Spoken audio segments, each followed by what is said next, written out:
Thuolo makoro piny mane rango kenge mag dongo, chenro mag yudo pi.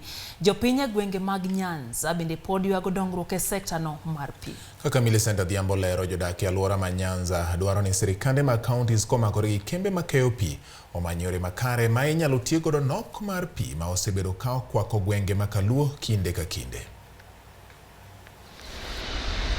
Tarik 22 dwe mar adek higa ka higa, piny mangima ingo odiochieng' pi maler. Piny Kenya bende koda ka counties mage ahinya to alwora ma Nyanza ne ok owe chien. Kata obedo ni iingo odiochieng' makama, en midhiero ahinya to e counties manitiere alwora mar Nam Lolwe.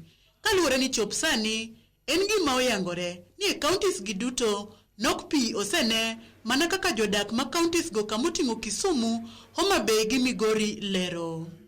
Seche ma pi duono wan mokwongo neno midhiero no to kipaka mar kiwasu bwana no butwa ka omiyo wan kaka jo community ne wawuoyo kodgi kendo gitiyo maber magibiro magipidho yien kendo wageno ni ka Nyasaye oyie bang' higni mabiro wabiro medo bedo gi koth sana Homa Bay ka en adier ni mapi kendo unene kaka entiere ni owinjore japiny ma kawayudo winjore yude kamoro amora mowuothe to ma timore nikech poor management onge kaka pi dang' thiedh maler mondo jopiny oyude kamoro amora ma japiny nyalo dware onge.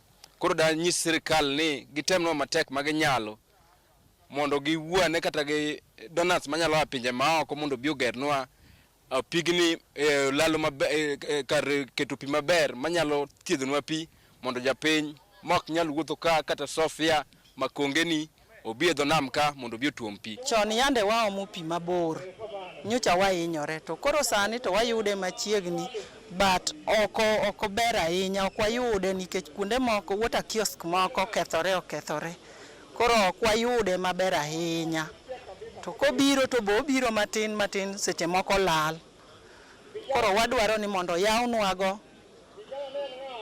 overlap e pinywani. Kambi mar keyo pi e boma ma Kisumu bende kano telnegi kod jata chenro margi Midusa Moses Jura olero ni giketo kenge makare mar duoko piny midhiero mar pi kendo jiwo oganda ber mar rito alwora ka okwayo ji duto mondo mak pith mar yien kaka tim mapile mondo kony e ywayo pi. Wach ma bende osir kod jatend riwruok mar kwepa mar joma mine masiro arita mar alwora Emily Apondi. Ne wach mar pidho yien ni en gima onego watim kabisa nikech kinyalo paro jok manonyuol chon ndalo mar Moi ma osanindo no wacho ni king'ado yien achiel tipidh yien ariyo. Wato wang' ne wacho ni king'ado yien achiel tipidh kata par kadhi mbele. Mane ka wabiro duoko chien kethruok mar lwasi marwa mamiyo ndalo oro pi onge nikech oro masani en oro mopogre gi oro mwasaneno mokadho. An duto wang'eyo ni kipidho yath yien ema ywayo koth. Yien ema ywayo koth to samo tong'e to kopidhe kendo to piny bedo motwo. Aparo ni waseneno gima sani timre Kenya ka ni sama wadwaro koth to koth onge. To sama waparo ni kodhno be ok bi chwe kata mang'eny to koro kendo bedo gi floods. Nang'o nikech yien otong' makoro forest cover ni piny. Komachielo apisa maduong' e migawo mar pi e kaunti ma Homa Bay kod nyawadgi ma Migori Fidel Majiwa kane wuoyo e kinde nyasi mar pi e piny mangima mane obag e counties go owacho ni piny owacho mar counties go oketo kenge makare mar neno ni oganda e counties makono obiro yudo pi maler kendo moromo ndalo duto. Wayudo ni project production ma wan go sani chopo kama nchi wadwani wadhiye.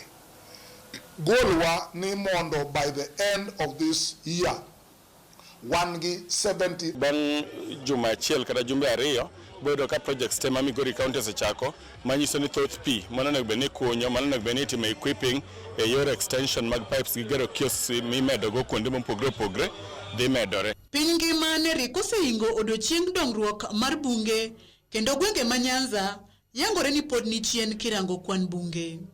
Bunge irango kaka mago manyalo medo konyo e ywayo koth mabang'e to biro medo kelo pi. Millicent Adhiambo, Ramogi TV.